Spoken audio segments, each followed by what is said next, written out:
Oh, all right.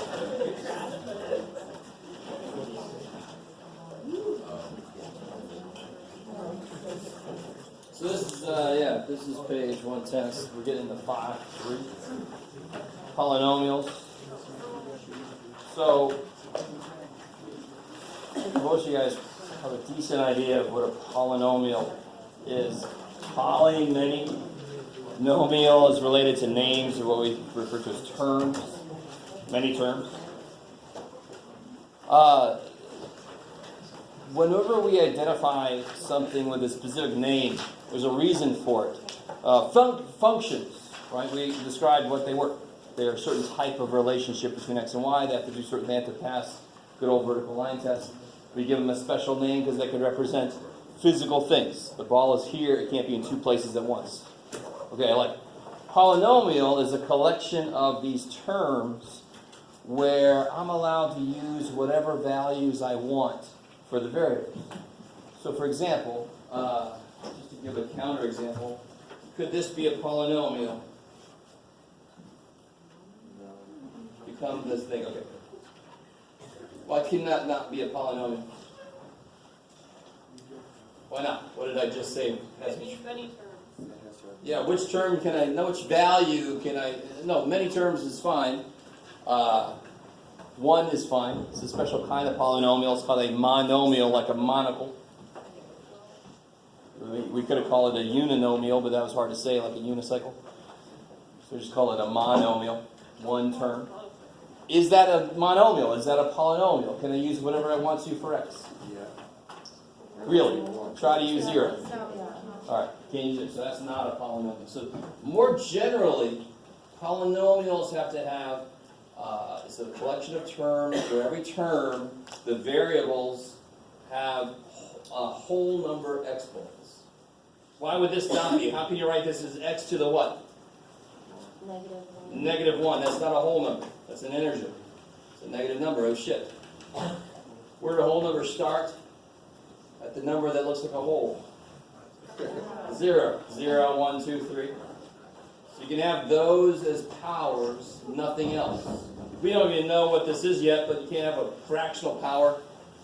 That's the 1/2. It turns out that's a square root. Think about it, it makes a lot of sense. Square root is like cutting something in half. It's a 1/2 power. Yay, later we'll talk about that. So a polynomial would look like which one of these is a polynomial here? The first one is definitely a polynomial. Second one is not, because of the square root. Third one, all day long, check. Fourth one should be easy. No. Hell no, can't use 0, right? It would be x to the negative 1. Why are they polynomial? Polynomials are defined to be collections of terms where the variables are all raised to a whole number power. Oh. So the first one and the third one, all the variables are raised to a whole number power. Bless you. Square roots are not admissible because they actually turn into fractional powers. All right, so I'm just going to tell you right now, those square roots of variables can be polynomial kind of things. So the second one's not. And the fourth one is not because you can't use 0. Right? And more specifically to the definition, it would be written as 2x to the negative 1. It's not a whole number power. So really, we try to define polynomials so that if I'm working with a polynomial, I know that I have a really, now this is going to be funny, but this is the actual terminology, a well-behaved function. It's going to look like this. It's going to be nice. It's not going to do anything freaky like, it's not going to do any of that weird shit. If I was on this roller coaster, I wouldn't die. Some of these other roller coasters, here's one, you just never come back down. Oh shit. I don't want to use that function to make a roller coaster out of. So it's a well-behaved function. It's a weird, strange, psychological way to identify a thing, but that's what we use in mathematics. Okay, I like it. How many terms are there in this first one? 3. Terms are separated by minus and plus. So 2. Oh. X, Y. There are 3 terms. How about this guy? 4 terms, 11. Alright, so now that we understand what polynomials are, let's get a little more specific now. You're going to have to deal with this, but there's going to be a decent number of definitions in this section. Too bad. Polynomial with 1 term, I just said that a minute ago. If it's got only 1 term, I'm going to call it a monomial. Again, like a monocle. I hope you guys have heard of a monocle, little single lens thing. You put a put it back in the pocket. Or you don't have to do I say it. 2 terms, what do you think? Binomial, like bicycle. I love it. Binomial. And then 3 terms, trinomial, like tricycle. I like it. Now beyond that, we just kind of got tired and we went to just call the rest of them polynomials and shit. These 3 are specifically given special names. The rest of them are just many terms. I like it. See how excited some of you guys are. Yay, definitions of math. Okay, I like it. I like it. Nothing crazy yet. Maybe do me a favor, put the scrolls away. Yeah. Not sure, I don't think you're tweeting about monomials. Now let's talk about the degree. And I don't like their examples. I'm going to use this example up here. I like this. Let's look at it term by term. The degree is the number of variables that I see. Now when I say that, like in that first term, I see 5 x's. So it would be a 5th degree term. What about the second term?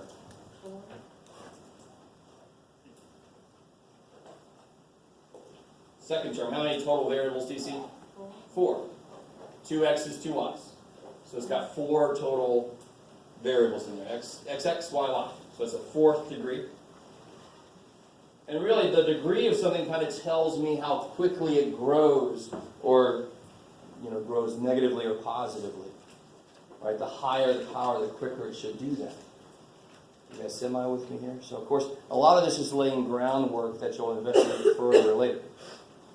So the degree kind of tells me, if I said somebody got an 8th degree polynomial, I'm like, okay, I can use whatever value I want to, and it's a polynomial. It's a well-behaved function, and it grows pretty quickly. 8th degree, holy shit. Because what's 2 to the 8th power? Big. And then this term, what's the degree of that term? 4th degree. And the last term? 2nd degree. I like it. So you do term by term. Just collect how many variables in each one you see, and that's the degree. It's almost too easy to believe. The degree of something is just that. The degree of the whole thing is going to be the highest degree term I see. So what's the highest degree that I see?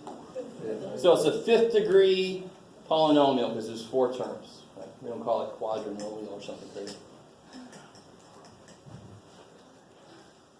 The examples they give down here are just a little too easy for me. Haha. So here, what's the degree of this polynomial? 7. I love it. The highest degree you see. So when there's only a single variable base, then the degree is easy. It's equal to the power I see. What's the degree of? Let's see that. What's the degree of this one? 1. Yeah, the 1st degree. What's the degree of the thing right next to it? None. I like it. You actually say this. You ready? You say this. It's the 0th degree. 0th degree. So related to my belt level in karate,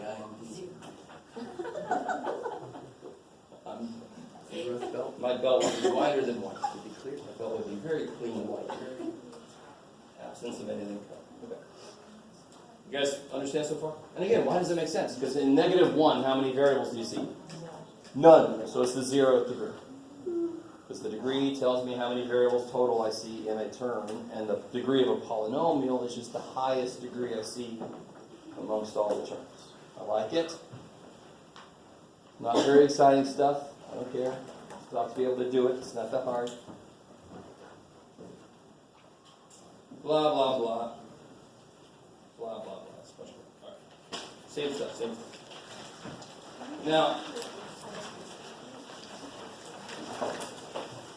the rest of this section, after those definitions, the rest of this section is old news. Yay. Like terms. That's it. How would you do number 1 there? Yeah, it's crazy. So when you add or subtract polynomials, it just boils down to combining like terms. That kind of makes sense. So if you still have trouble with like terms, you're going to hate this. But it shouldn't be. It's not a difficult thing. What do I get? Anybody like with this dude? Negative 3x. Yeah. So then what do I get? Negative x squared. And then these guys. Plus 11. Kick ass. Please don't go any further than that. That'll freak me out. You can't say negative, you can't say like, I don't know, what would somebody say? 10x cubed, maybe somebody would say? You see where somebody might get that? I'm like, I don't see any x cubes. How do you get 10 of them? So these are not like terms. You can't go any further. I like it.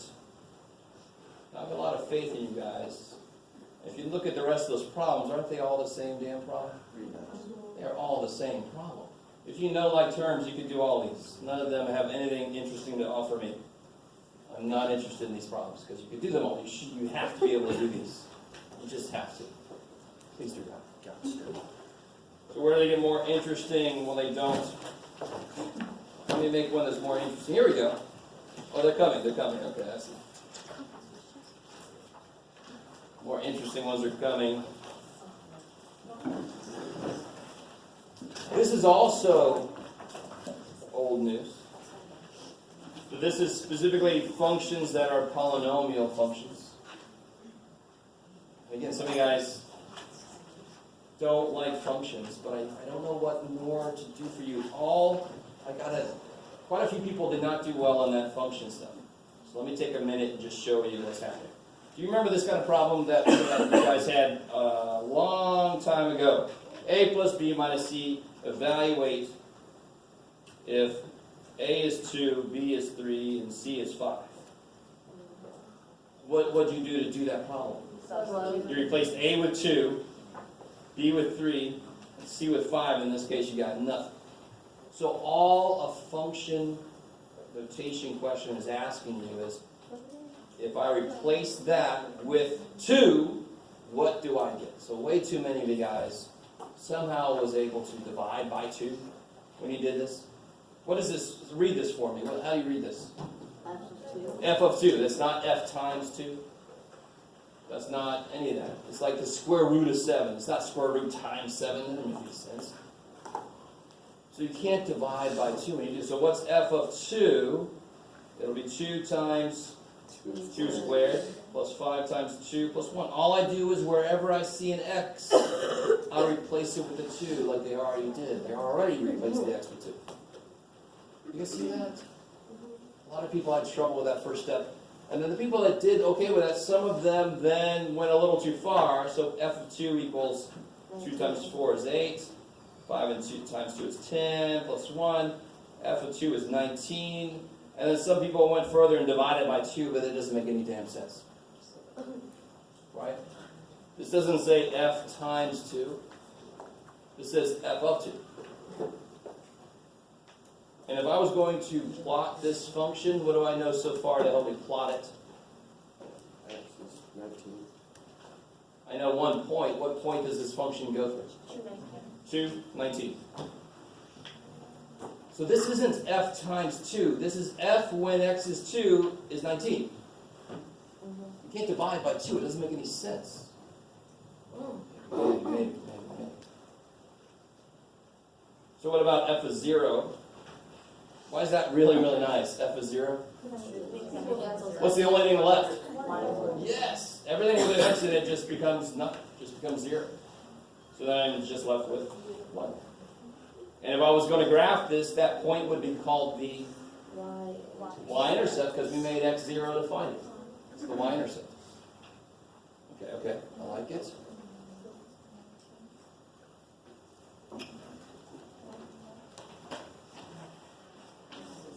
Blah, blah, blah. some new stuff here. Ooh, I like it. If you don't have a calculator, you can't really do this one too well. So I'm not going to do that. Look at look at number 4 there.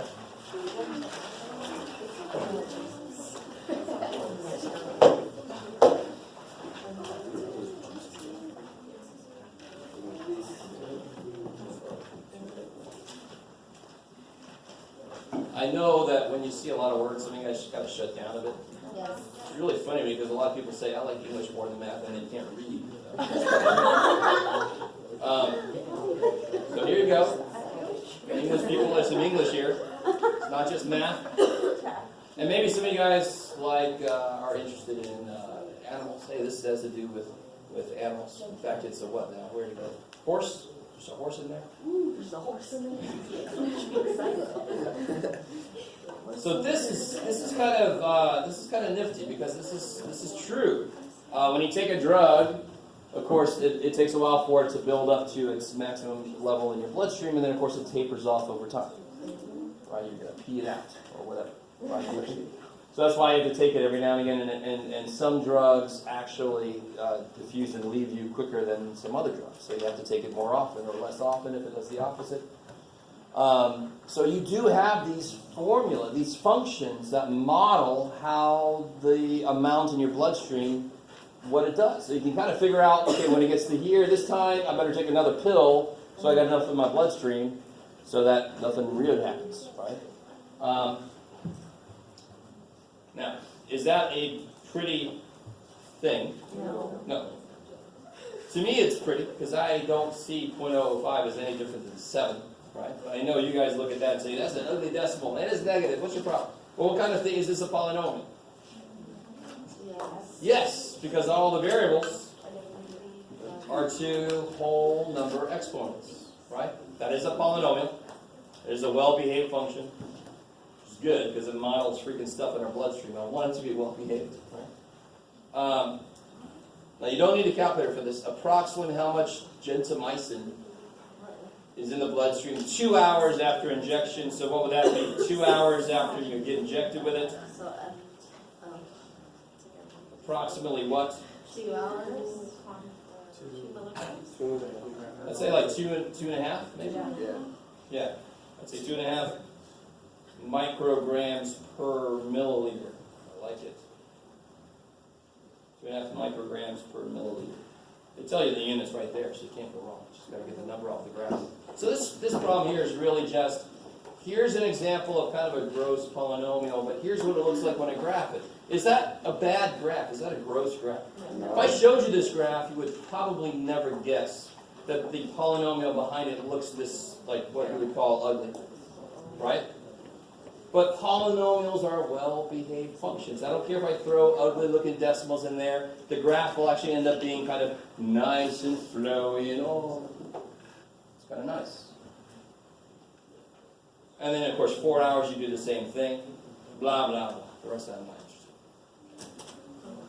Oh, extra notes. I like that. There's no extra notes. All right. So what 5-3 just did, we just did 5-3. It laid the groundwork for types of polynomials, what degree means, how to work with polynomials, plugging stuff into them, getting values out through polynomial functions, and then like an example of a graph of a polynomial. We're not going to graph a ton of polynomials in this class, right? That's reserved more. You do some in 110, and if anybody goes to 176 or 175, that's basically what that does. It just studies the hell out of polynomials. All the graphs. Oh, yeah. Okay. So here, this is 5-4. This is fraction polynomials. Go ahead and do, let's do the first 3 here. So you guys, and I'll be nice. I'll point out to you the part that confuses people or where they mess up the most. When there's a minus in the middle, you got to be careful. It should be the negative. Oh yeah, there you go. Is that the flip everything? No, it's not a negative power. just a negative sign. Yeah, it's supposed to be. Oh yeah, so switch the signs. Yeah, yeah. When you say flip, I get all like, well, no, don't flip it.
All right, let's see that first one. It's got a plus in the middle. That's awesome. So those parentheses they have in there, are they necessary at all? No. I pretty much gave the answer away the way I said that, but oh well. Why are they not necessary? Because what's in front of them? Positive ones. So if I distribute that positive one, it doesn't change anything. So why do you think they have parentheses there? No? What's the first polynomial? Oh, 7b squared minus b. So that's a polynomial. And I want to add to that this other polynomial, 2b squared plus 1. I like it. So you're just identifying those separate polynomials, right? Now what do you get when you put them together? You get 9b minus b plus 1. yeah, good. So the only like terms in there were the b squared terms. Like if nobody went with a poor little b, the poor little one. Should they hang out over here? What about here, number 2, after you distribute the negative, it changes the signs inside. So the 3y becomes negative. Then negative 5 becomes plus 5. And then you just put your like terms together. So you get 2y plus 7. I love it.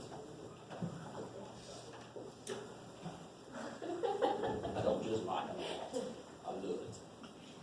And I said that one time and somebody said, "Did you say you love me?"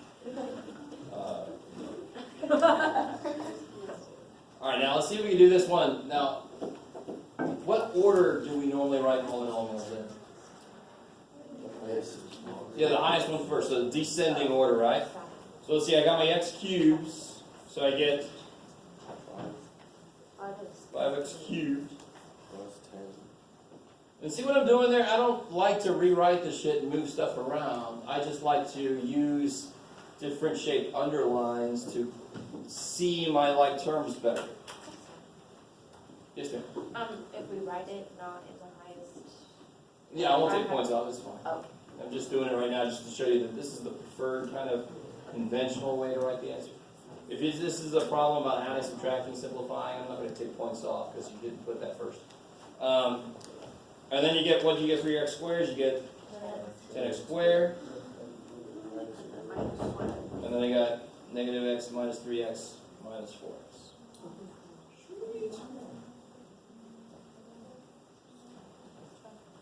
How do the 2 5x squared add up? Or like 10x? Yeah, that's what we did. Oh, I didn't see That's right. I like it.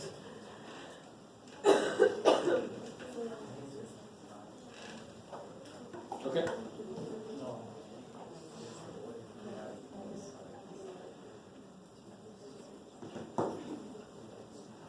Well, let's see. Try to do number 5. Why not? I like number 5. Just to help you guys out a little bit. It doesn't say perimeter anywhere here, right? No. These areas. What's the area of this guy? Base times height. Yeah, base times height. So 5x times x is. Yeah, I don't want to hear anybody say 6x. 5x squared. Yes, 5x squared. Okay, I get you started. Now keep going.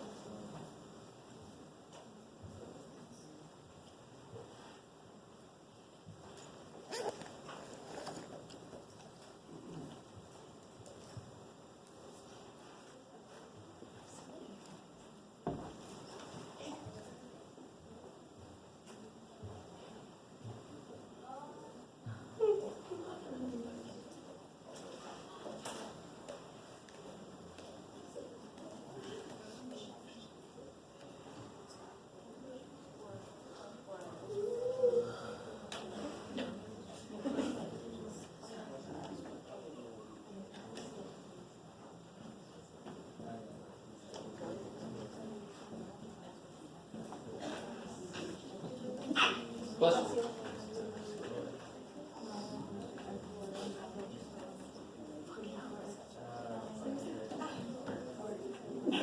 Question? All right, guys. What's this guy's area here? 4x. 4x. 8x. I like it. So the sum of the areas would be 5x squared plus 4x plus 8x. So that would be 5x squared plus 12x. 5x squared plus 5x squared plus 12x. For a second, I thought you said 7x squared. I was like, wait. So that represents the area, the combined area of all three. So when they ask you to find the sum of the areas, I've got a function. In fact, I could even call it like S of x, if I wanted to. Right? And I love it. I always get somebody to say, where the hell did that come from? I can call it whatever the hell I want to. This is the sum of the areas function. You tell me what x is, and I can plug it in here and get the sum of the areas popping out. Because that's what that function, that's how I put it together. Right? So what's the sum of the areas when x is 1? Yeah, it'd be 5 times 1 squared plus 12 times 1. Which is sure enough 17.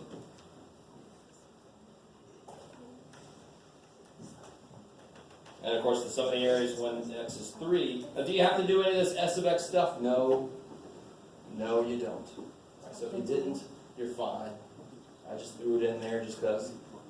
So when x is 3, I get 5 times 3 squared plus 12 times 3. I'm just plugging 3 in that function. Is that cool? And then I get, now here's something interesting. I got a lot of people doing stuff like 15 squared. I don't see 2 15s. I only see 2 3s. So that's 5 times 9, which is 45, plus 36, 81. Says the voice from the back. I like it. Alright, so they like to give these kind of problems where they show you where polynomials might come from in the wild. In the wilderness. Yeah, the wilderness.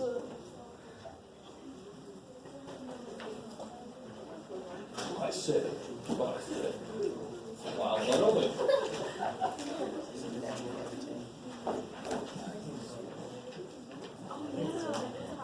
Polynomial has miles away from the closest one. I'm gonna poke you. This is the most venomous thing I'm gonna mess with.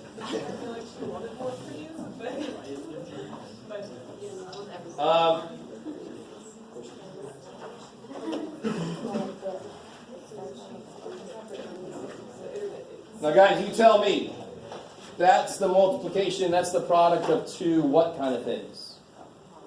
Monomials, I love it. So the product of 2 monomials, we've already done that.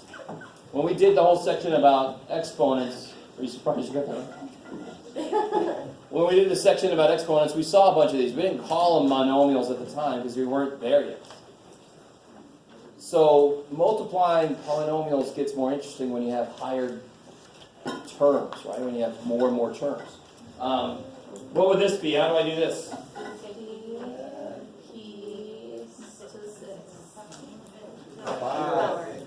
Always multiply when I'm. Yeah. I see 2p's, 3p's, I see 5p's.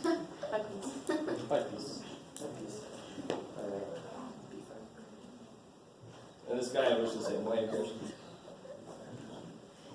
So, and then when you do a monomial times a binomial, we've done that before also. That's just distribution, right? I like it. But you guys see, I mean, when we learn new terms and we learn new ways to identify functions and stuff, we can go back and say, oh yeah, the stuff we did before, now I can say it's a monomial times a binomial. But to work it out, it's easy. We've done this before. What would you get here if you distribute this through? 20 x squared plus 12x. Okay. So all that's really going to change is how we identify the kind of problem we're doing. We can use more recent terminology.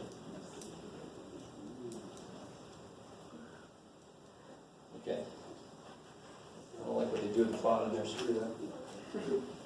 Let me show you. Have you guys ever heard of this before foil? Yeah. All right. I despise foil, but you can use the shit out of it if you want to, because I feel bad for you that you even taught this thing. And some of you guys are like, I don't know how to feel about it anymore, Jeff. What are you saying? Foil is completely unnecessary. What does foil stand for? First, outer, inner, last. And what do you use mnemonic devices for when you need to memorize something like every good boy does fine? Is that right? Who's a music person? And face, right? Every good boy does fine is something with music. I don't do music. I listen to music. That's guitar string. I can't make music. I make sounds. All right. So guys, let me show you what's really going on. There's nothing to memorize here. And again, remember, the people that do the best at math are the people that realize they're not supposed to memorize everything. My God, there's not enough space that we can access in the human brain for that. If I had to memorize everything that I actually am able to do, I would be comatose. I would forget how to breathe. There'd be no room. So I don't like, I just like what makes sense here. Now watch. Help me out here. What if it was 2 times x plus 4 instead of x plus 3 times x plus 4? How would you do this? You would take this thing and put it next to that, and you would take this thing and put it next to that. Of course, you normally wouldn't write 2 times 4. You just write freaking 8, right? But am I not distributing an x plus 3 now? So x plus 3 times x looks like this. Plus x plus 3 times 4 looks like that. Now I am going to get to a shortcut here in a second, but I just want to show you the full behind the scenes of what the hell's actually happening. You guys, does that make sense so far? It's the same thing. Why shouldn't it be? What if x was -1? What would x plus 3 be? If x was -1, what would x plus 3 be? It'd be frickin' 2, right? X plus 3, what's -1 plus 3? 2. Stay with me. So any expression that has variables in it has to act the same way as a number would, because any expression with variables in it is a freaking number. I just don't know what it is yet, until somebody tells me the value of x or y or whatever the shit, right? So how does 2 act? It goes with the x and it goes with the 4, and I multiply them together, right? So how should x plus 3 act? The same damn way. Because if x is 2, x plus 3 is 5. Do you guys follow a little bit what I'm saying here? Yes. Variables have to act just like numbers do, because variables are freaking numbers, right? So this first thing I did was just x plus 3 times x, bam, x plus 3 times 4, bam. And then what do? I take x squared plus 3x plus 4x plus 12. I'm sure some of you guys are like, does he want us to do this? No, I don't want you to do this every time. Good Lord. And then what can I do here? Add like terms. Yes. So what's the shortcut then? The shortcut is, here I have a single thing to distribute. Here I have two things to distribute. I don't need FOIL. FOIL doesn't help me when I get more terms inside. I need something more generally applicable. I don't want to waste memory space on something that's not going to help me with other kind of problems. So what I do then is I take x times x is x squared. X times 4 is 4x. I distribute the x. And then I distribute the 3. 3 times x is 3x. 3 times 4 is 12. So it's just repeated distribution. You don't need FOIL bullshit. Watch. So here, 2x gets a turn first. What's 2x times 3x? 6x squared. 2x times 5 Is 10x. And then 1 gets his turn. 1 times 3x is 3x. 1 times 5 is 5. And then you put together any like terms that there are.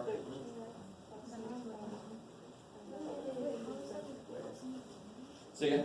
That's 3. Isn't that? No, I know, but isn't that what FOIL is? That is what FOIL is, so why does FOIL need to exist? Why does FOIL need to exist when it's just freaking distribution? Do you understand what I'm saying? Yeah.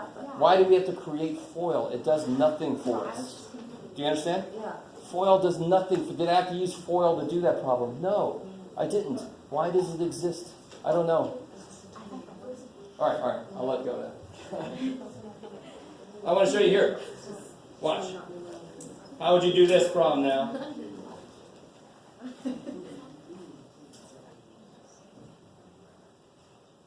Would FOIL help you? FOIL wouldn't help you worth shit. It'd have to be like you'd have first, outer, middle, first, middle, last, middle. There's a middle thing there, right? It's not worth shit. But the idea behind FOIL still works. What do I do? The x gets a turn, and the 2 gets a turn. So that really illustrates one thing, guys, that illustrates one thing about math. There's an idea that applies to a lot of problems. Or you can feel like every problem is its own thing to memorize. Well, that's insanity. The first thing sounds better. So this idea of, I got a couple things in there that each get a turn to go through. That's an easy idea to extend, to apply. It doesn't matter how many freaking terms there are in each. I do the same thing, right?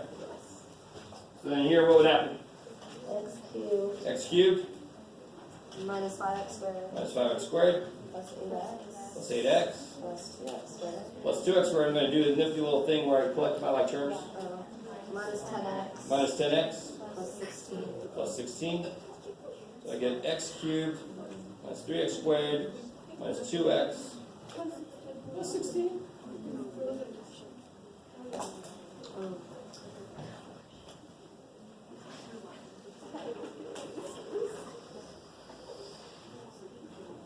All right. So here, you guys try out number 4, 5, and 6. Do these.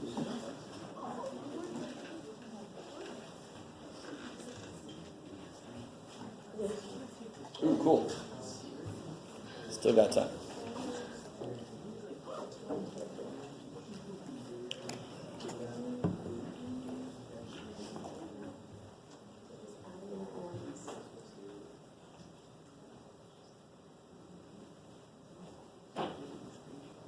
Oh.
6 is always, it's really easy to make a real big mistake on number 6.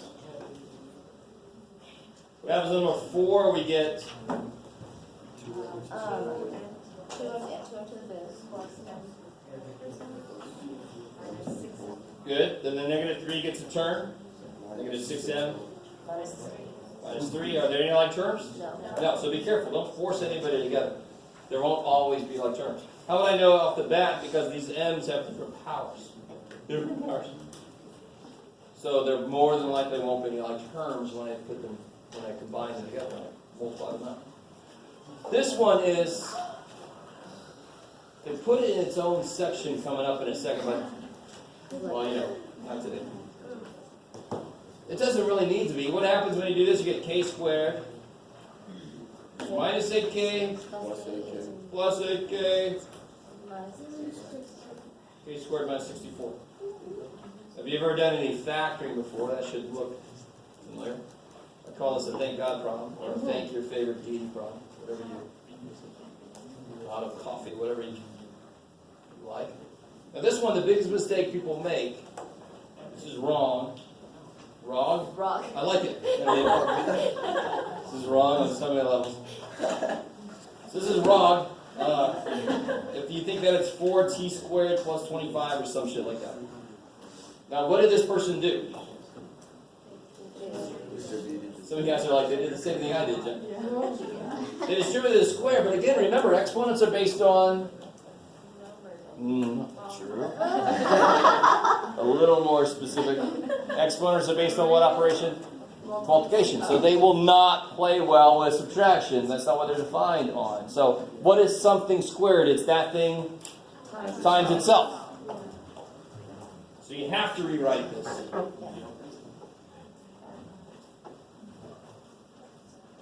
So what do you get here? 4 to square.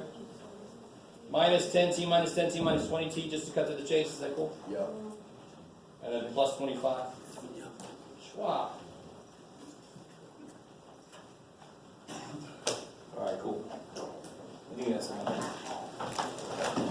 So we just made it up through 5-4, everybody. I think at least 5-4. 5-5, yeah. I like it. No, I could do all that. The quizzes for art, what section are they? It's on elimination, substitution, and graphing method. Yeah.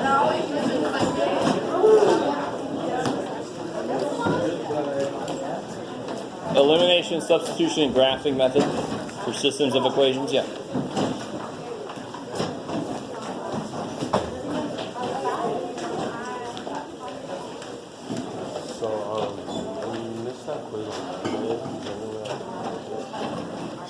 No. Whatever you make on the test will count in place of the missing quiz grade. Which lab are you in? Oh, okay. So tomorrow, ask me for a copy. Yeah, I don't think I brought them with me. Yeah, I'll give you a copy of it.